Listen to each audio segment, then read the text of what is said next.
I decided to do a vlog, or just my thoughts and meanderings. And my thoughts do meander.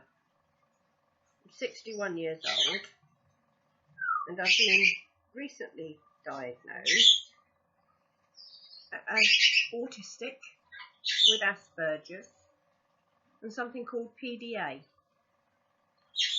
That stands for Pathological Discipline Avoidance. The diagnosis won't change anything, I've still got it, but it explains a lot to me. I haven't had an easy life. I haven't made it easy. I've made things difficult for myself, and I'm impossible to live with. So it helped me to look back and reflect. And when you get to 60 something, you tend to do more looking back and reflecting. Because there's not that much, there aren't that many years. Well, I've got more years behind me than are in front of me. So I just thought I would jot down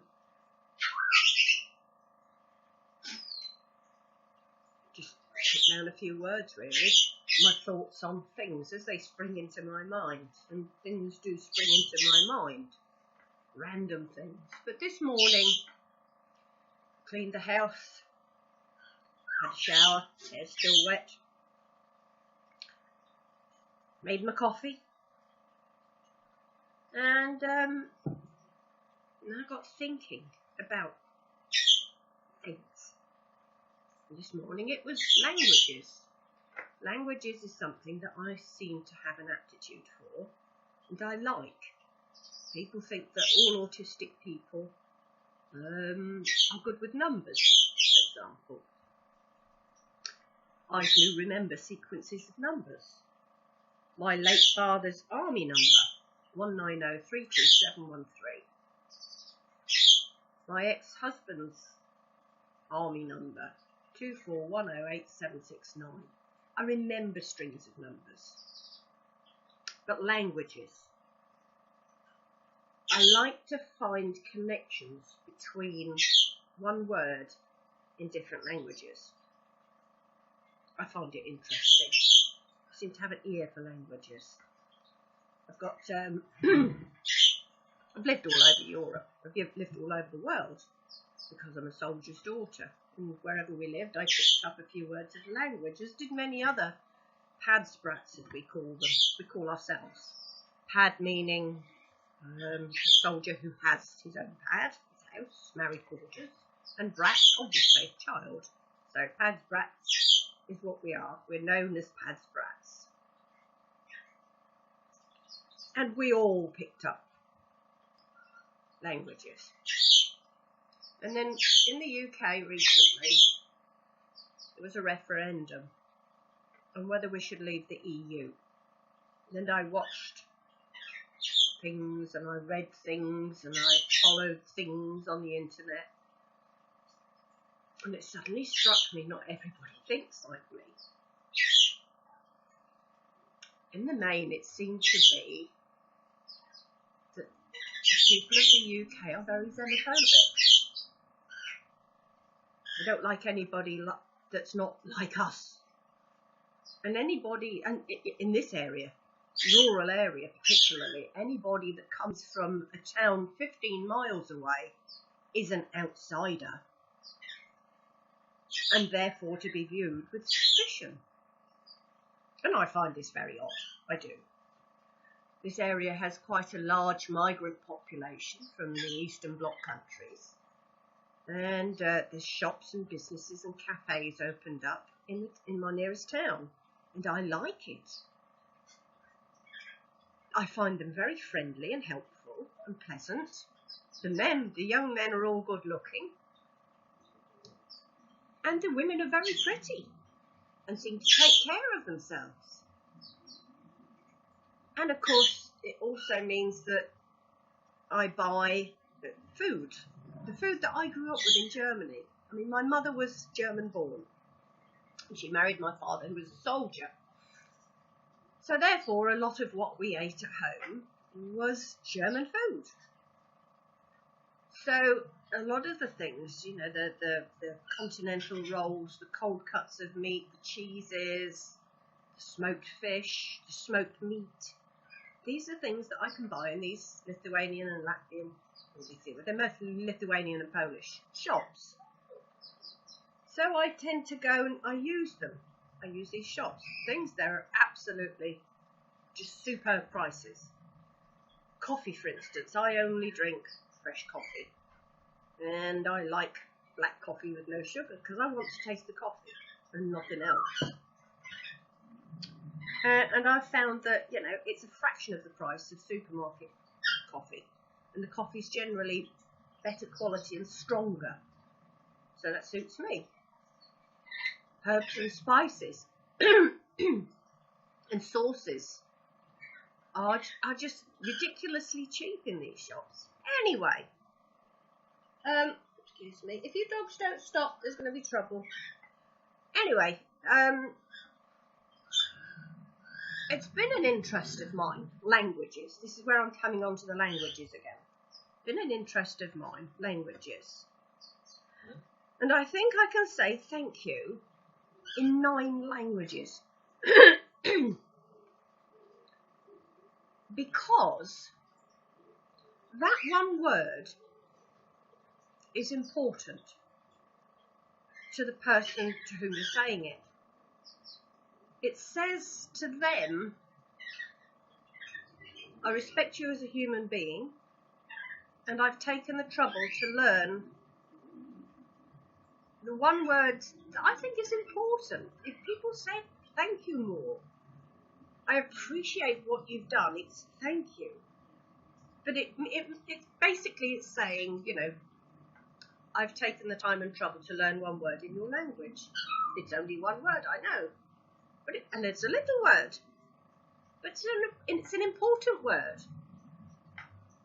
So I have things, I hate going out, I hate shopping. So I tend to buy things that I need. I buy online, from books to mobile phones to just anything. So I get lots of parcels delivered. And a lot of the people that deliver them, the couriers, are obviously not British nationals. And I find it very upsetting because I want to say thank you to them in their language. So I always ask, where are you from? And they give me this guarded, wary, oh, here we go again, expression on their face. And I think to myself, I used to be proud of being English.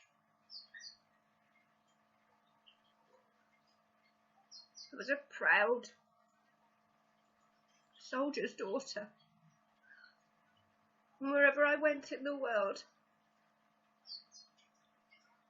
the English were supposed to be fair and friendly. When did that stop? When did the country become so hateful towards anybody not British?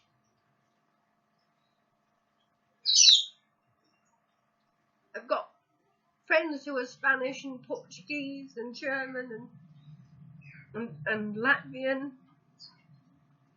and they feel threatened, as though they've come here, they've worked here, they've paid taxes, they've paid rents and business rents, they've bought homes, they've contributed to our society.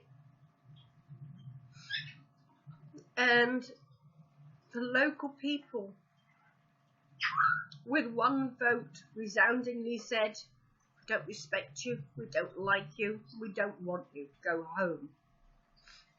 And that's what referendum was about. And I just find that extremely upsetting. I'm not proud to be English anymore. I feel I have to apologise to my Spanish vet, my Portuguese vets. When the delivery drivers come and I ask them, where are you from? Because I want to say thank you in their language, to show them that one English person, this English person, is happy to see them in my country. I think to them, I think to myself, especially in the case of young men, if my son had been in their country, how would I want their mothers to treat him? So I treat their sons with respect. I say to them, where are you from? And they get that look on their face, because every time they get asked that, it's from somebody that wants to tell them to go home, that they're worthless.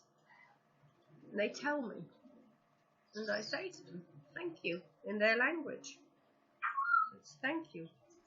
Dankeschön. Grazie. Gracias. Shukran. Sinkuya.